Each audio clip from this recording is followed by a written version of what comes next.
क्यों जलती चिता से लाश उतरवाई? आखिर क्यों अधजली लाश की करवाई पोस्टमार्टम? अमित की मौत हो चुकी थी। अंतिम संस्कार के लिए लोग अमित की लाश को लेकर शमशान घाट पहुंचे थे। वहां हिंदू रीति रिवाज से अमित को अंतिम विदाई देने के लिए हुजूम उमड़ा था। कोई बिलख रहा था तो कोई रोने गाने वालों को चुप करवा रहा था। इस सब के बीच अमित की लाश को मुखाग्नि दी गई। अब अमित की लाश जल रही थी। इसी बीच एक औरत हो हल्ला मचाते उस शमशान घाट पहुंच गई।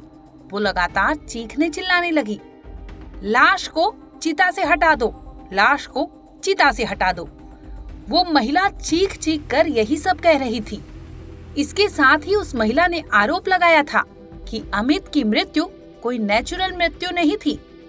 वो महिला लगातार एक ही बात बोल रही थी, लाश को चिता से उतार दो। वो महिला बकायदा पुलिस के साथ वहां पहुंची थी। अब मामला गंभीर था और महिला के आरोप संगीन। पुलिस ने फौरन अमित की लाश को चिता से उतरवा दिया। चिता से उतरी अमित की लाश को अब पोस्टमार्टम के लिए पुलिस ने भेज दिया था।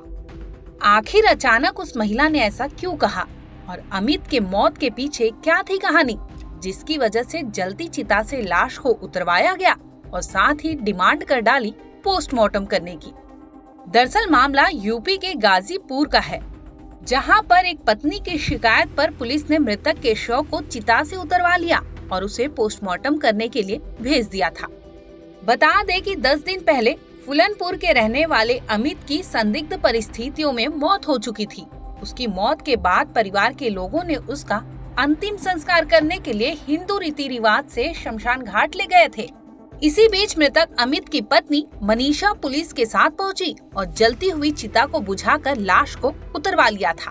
दरअसल अमित की पत्नी मनीषा ने ससुराल वालों पर ही आरोप लगाया था कि उनके ससुराल वालों ने अमित को कुछ जहर दिया था, जिसकी वजह से उसकी मौत हो गई। इसी वजह से उसने पोस्टमार्टम की डिमांड की थी। दरअसल बता दें कि अमित और मनीषा की शादी पहले हो चुकी थी। शादी के कुछ समय बाद से ही दोनों के बीच विवाद होता रहा। बात विवाद इस कदर बढ़ गया कि मामला कोर्ट तक जा पहुंचा और तलाक तक की नौबत आ चुकी थी। ये मामला गाजीपुर कोर्ट में चल ही रहा था कि इसी दरमियान अमित मानसिक रूप से काफी अस्वस्थ रहने लगा। यही वजह रही कि 10 दिन पहले ही अमित की मौत हो गई, जिसके बाद परिवार वाले अंतिम संस्कार के लिए शमशान घाट ले गए थे। लेकिन इसी बीच उसकी पत्नी को जानकारी हुई और वो फौरन पुलिस को लेकर पहुंच गई।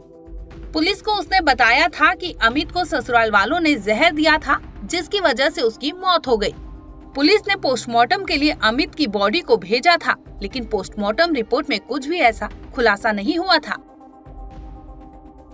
पुलिस के अनुसार अमित के पोस्टमार्टम रिपोर्ट में किसी भी तरह के चोट के निशान या फिर जहर खिलाने का कोई भी आरोप का पुष्टि नहीं हुआ था। यानी अमित की पत्नी मनीषा ने जो आरोप लगाए थे वो निराधार थे और कुछ भी वो साबित नहीं कर पाई। Bureau report, crime time.